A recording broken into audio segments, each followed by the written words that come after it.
ICC যদি আশা করে আমরা আমাদের শ্রেষ্ঠ বোলারকে বাদ দিয়ে আমরা ক্রিকেট টিম করব, আমাদের যারা সমর্থক আছে তারা বাংলাদেশের জার্সি পরতে পারবে না, আর আমরা ক্রিকেট খেলার জন্য বাংলাদেশের নির্বাচন পিছিয়ে দিব, এর চেয়ে উদ্ভট, অবাস্তব, অযৌক্তিক কোনো প্রত্যাশা হতে পারে না।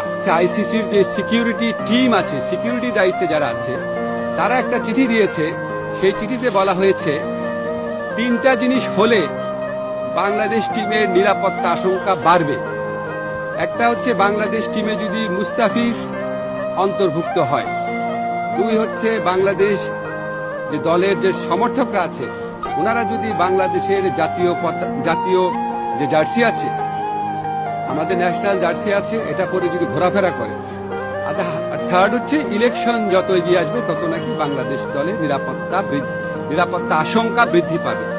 তো আইসিসি সিকিউরিটি টিমের এই বক্তব্য সন্দেহাতীতভাবে প্রমাণ করেছে যে ভারতে বাংলাদেশ ক্রিকেট টিমের T20 বিশ্বকাপ খেলার কোন রকম পরিস্থিতি নাই।